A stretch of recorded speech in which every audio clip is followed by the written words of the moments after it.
Arsenal spent months on this.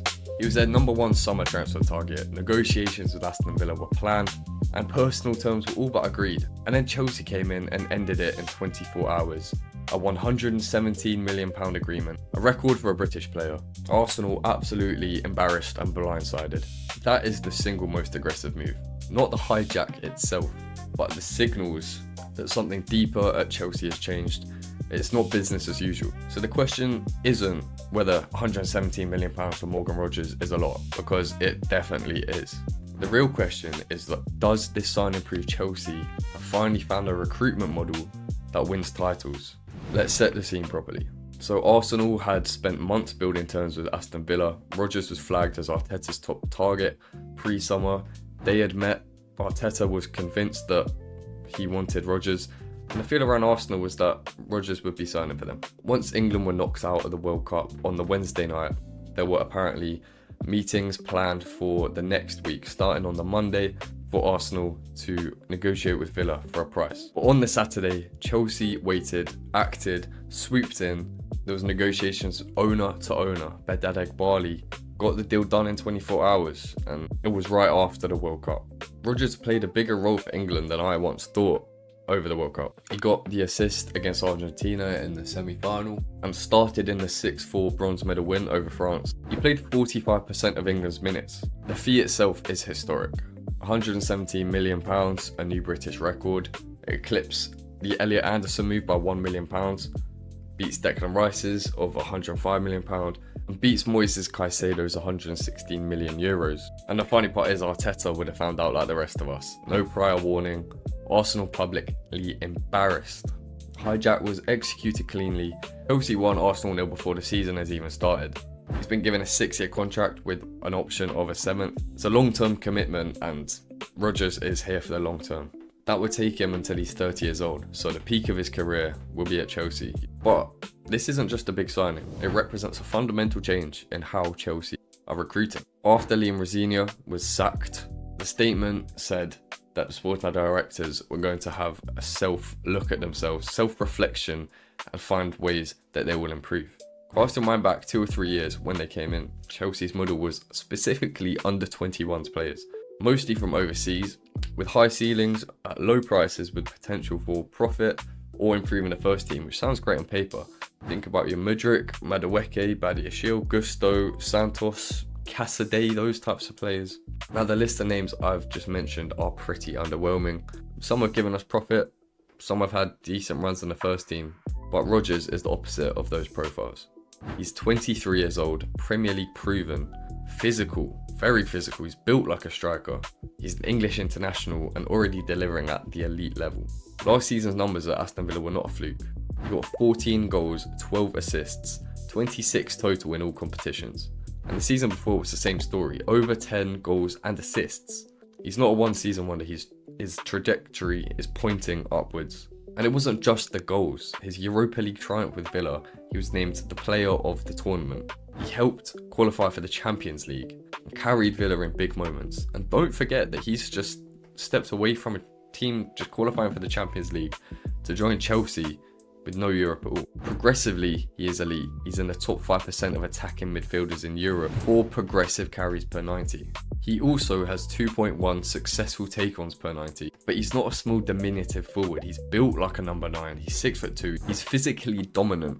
He absolutely rides tackles on the turn. They almost give him an acceleration boost when a player is trying to tackle him. He's built for Premier League intensity and not fragile. He will come straight into our team and improve us.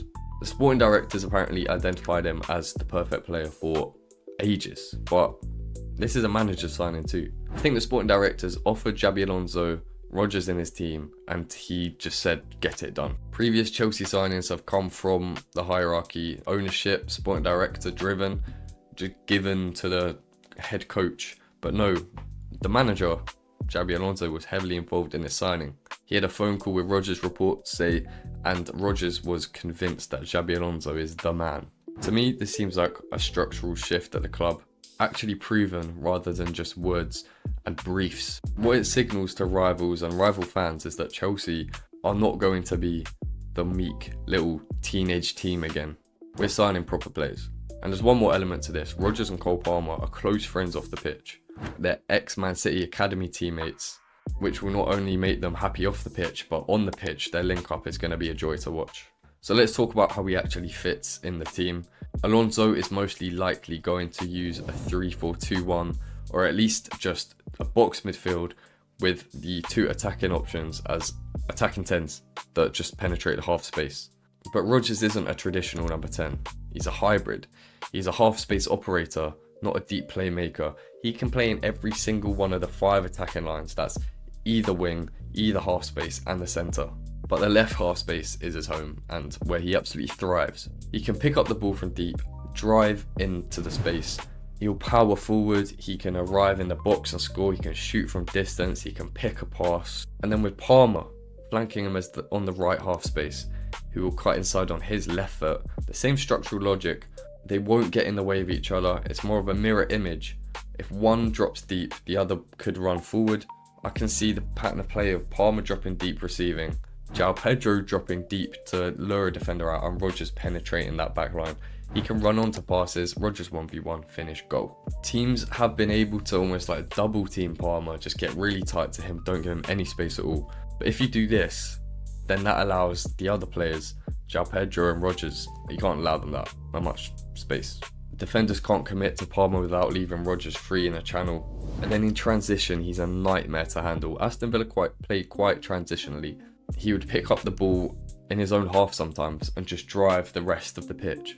But he'd make the right decision more often than not, playing a pass, shooting when he should. And then people underestimate his defensive work as well. 1.8 tackles and interceptions per 90 high up the pitch. He presses with aggression, but not running around like a headless chicken, which will suit Alonso's out of possession structure.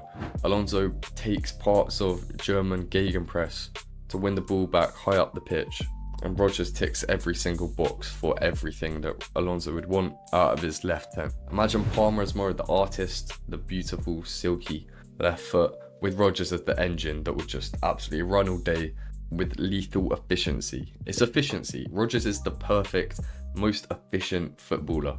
They're not duplicates. They're not the same player that would get in the way of each other. If Alonso does what he should, he'll get them to complement each other perfectly, play off each other, and it's frightening what could occur. So addressing the fee directly, £117 million.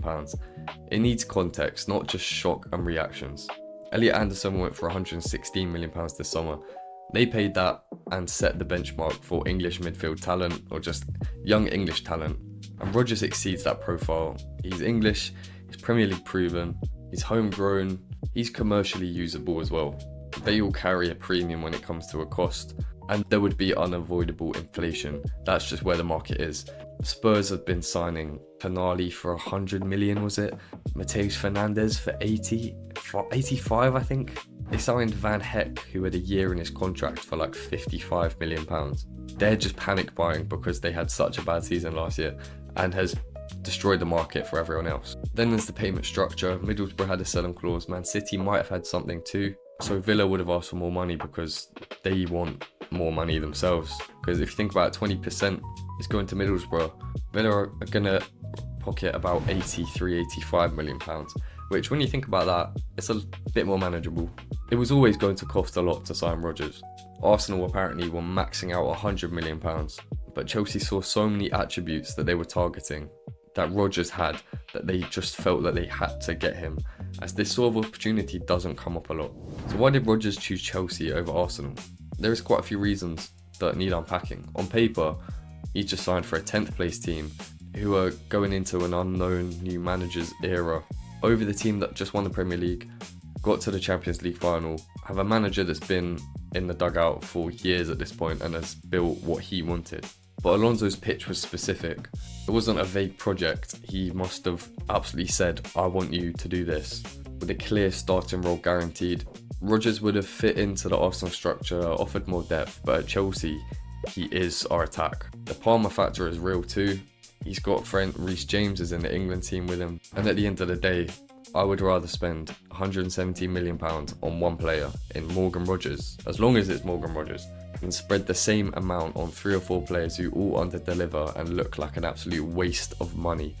like we did last season. Gittins, Garnacho and Delap added up is £117 million or something. Sometimes the concentration of quality beats the distribution, and Rodgers gives Alonso a guaranteed starting point to build around.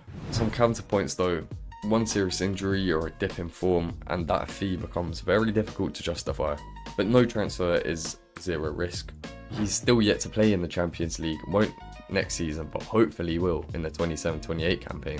So that is again a step up of class that he's an unknown quantity in at the moment. And Chelsea know about spending big on one player. Romelu Lukaku was probably the worst spent £100 million in the history of economics. But the fact Rodgers is 23 in his prime physical age for further development too. He's not a teenager adapting to the Premier League. He has performed on the biggest stage at the World Cup. His mindset seems great.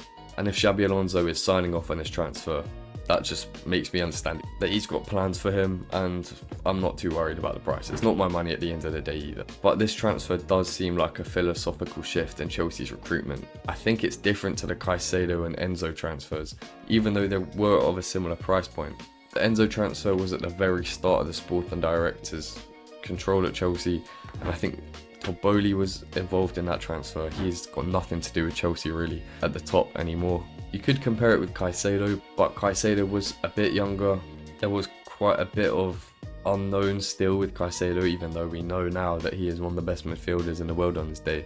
Rodgers seems like someone who will come straight into our team and deliver. This is Chelsea saying something out loud, that they're done experimenting, they're done with hope that players will unlock potential. They want to compete now, and they want to buy players that will perform and improve our team right now. So the real question is, does Rodgers and Palmer and Alonso combine to make Chelsea top 4 contenders, or even the title? Drop your answer below. If you enjoyed this video, I think you enjoyed this one too, click here. Thank you for watching this one, and goodbye.